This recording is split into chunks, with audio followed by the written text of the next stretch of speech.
especially for saving the life of residents in Albania.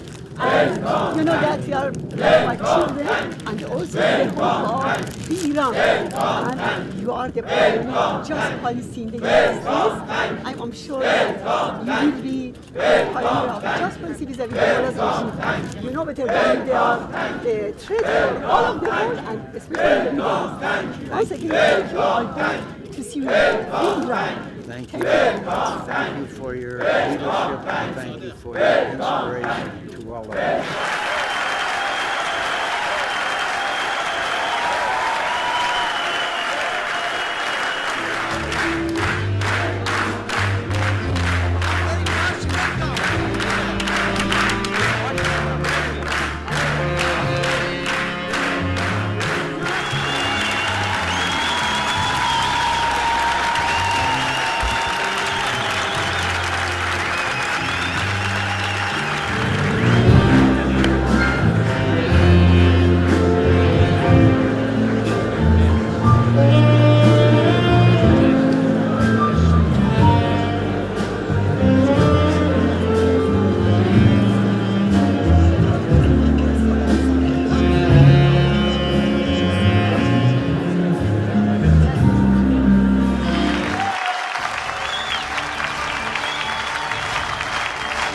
Thank you, Madam, for your leadership. And we now see an Iranian government that is attempting to extend its influence and tyranny throughout the Middle East.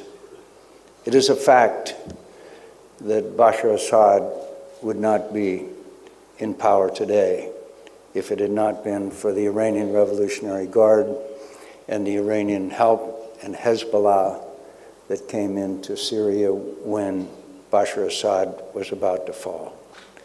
There's no doubt that the Iranians are attempting to stifle freedom and democracy throughout the region. There's no doubt that the people in this room have suffered not only themselves, but in the loss of their loved ones because of the Iranian tyranny. And I express my condolences to everyone in this room who has lost a loved one as a result of Iranian tyranny and terrorism. And I would also like to thank the government of Albania for their hospitality as well.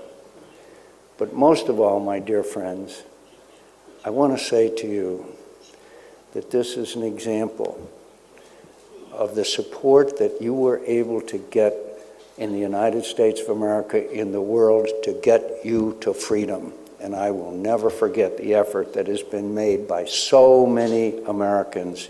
They've joined you in Paris time after time. And it's been a wonderful outpouring of concern and care and love for people who deserve better than what they had. I thank you for being an example to the whole world, that those people who are willing to fight and sacrifice for freedom will achieve it. And you are an example to everyone in the world that's struggling for it.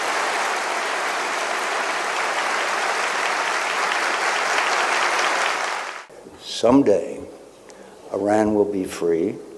Someday, we will all gather in that square to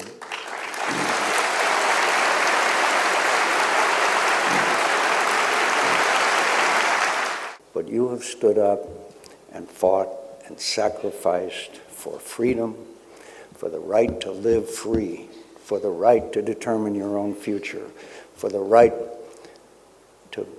that is God-given. I would like to present you a book from the name of 20,000 of martyrs of struggle against fundamentalism and terrorism ruling Iran. It's the best and most important capital of our movement. Thank you very much.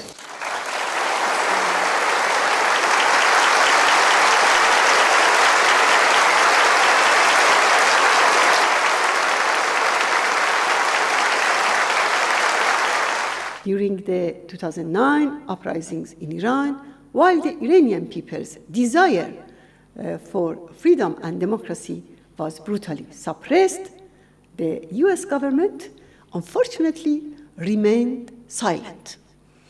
But the Iranian people have not given up their desire for change and will never do. We are more determined than ever to establish freedom and democracy in Iran. As the regime is engulfed in deepening crisis, we are closer than ever to achieving our goal. The people of Iran are proud of having your continued support for their struggle for freedom. Experience has shown that this regime is incapable of changing its behavior. Thus, regime change in Iran is necessary for peace and stability in the region and for global peace and security. Only the Iranian people can and shall bring about the change. The Iranian resistance, the Mujahideen, are determined to overthrow this regime and establish democracy in Iran. They have been struggling for 52 years to realize this cause, and they will carry it on to the end. We only call for a firm policy on the regime, solidarity and political support for the Iranian people's aspirations for freedom and recognition of their right to resistance against the religious dictatorship ruling Iran. Once again, I thank you, Senator McCain, for everything you have done for the PMOI and the people of Iran for a free Iran. Thank you very much.